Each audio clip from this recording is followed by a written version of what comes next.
कहानी का नाम लालची राजा। यूरोप में यूनान नामक एक देश है।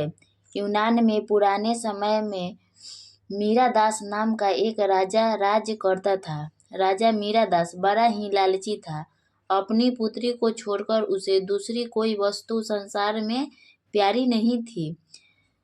बस सोना ही प्यारा था। वह रात में सोते सोते भी सोना इकट्ठा करने का स्वप्न देखा करता था।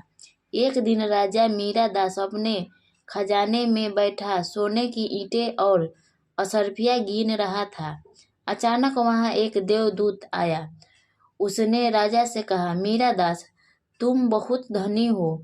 मीरादास ने मुंह लटकाकर उत्तर दिया, मैं धनी कहाँ हूँ, मेरे पास तो यह बहुत थोड़ा सोना है। देवदूत बोला, तुम्हें इतने सोने से भी संतुष्ट नहीं है, कितना सोना चाहिए तुम्हें? राजा ने कहा, मैं तो चाहता हूँ कि जैसे जिस वस्तु को हाथ से स्पर्श करूँ वह सोने की हो जाए। देवदूत हंसा और बोला, अच्छी बात है, कल सवेरे तुम जिस वस्तु को छुओगे वह सोने की हो जाएगी। उस दिन रात में राजा मीरादास को नींद नहीं आई। बड़े सवेरे वह उठा। उसने एक कुर्सी पर हाथ रखा, वह कुर्सी सोने की हो गई। एक मेज को छुआ, वह सोने की बन गई। राजा मीरादास प्रसन्नता के मारे उछलने और नाचने लगा। वह पागलों की भांति दौड़ता हुआ अपने बगीचे में गया, पेड़ों को छूने लगा। उसने फूल, पत्ते, डालियों, गमलों को छुए, सब सोने की हो गई।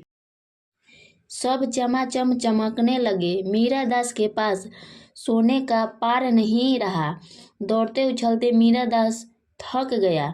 उसे अभी तक यह पता नहीं लगा था कि उसके कपड़े भी सोने के होकर बहुत भारी हो गए हैं। वह प्यासा था और भूख भी लगी थी। बगीचे से अपने राजमहल लौटकर एक सोने की कुर्सी पर वह बैठ गया।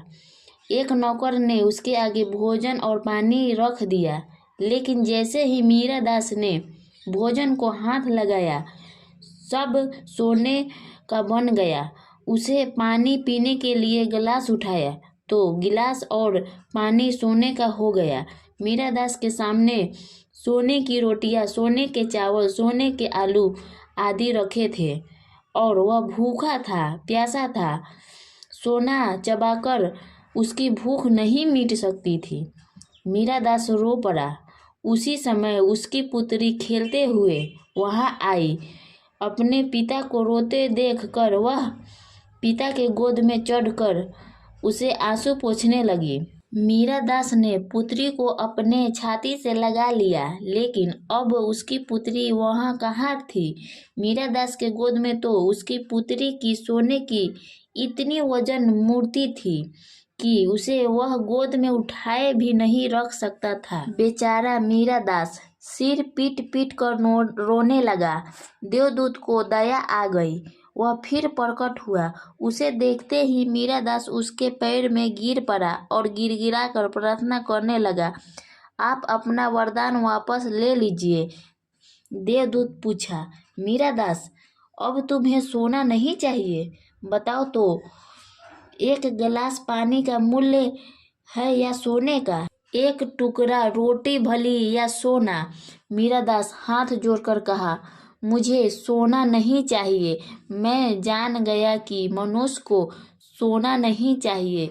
सोने के बिना मनुष्य का कोई काम नहीं अटकता, किंतु एक गिलास पानी और एक टुकड़े रोटी के बिना मनुष्य का काम नहीं चल सकता। अब सोना का लोभ नहीं करूँगा। देवदूत ने एक कटोरे में जल दिया और कहा, इसे सब पर छिड़क दो। मीरादास ने वह जल अपनी पुत्री पर, मेज पर, कुर्सी पर, भोजन पर, पानी पर और बगीचे में पेड़ों पर छिड़क दिया। सब पदार्थ जैसे पहले थे वैसे ही हो गए। धन्यवाद दोस्तों, कहानी समाप्त हुई।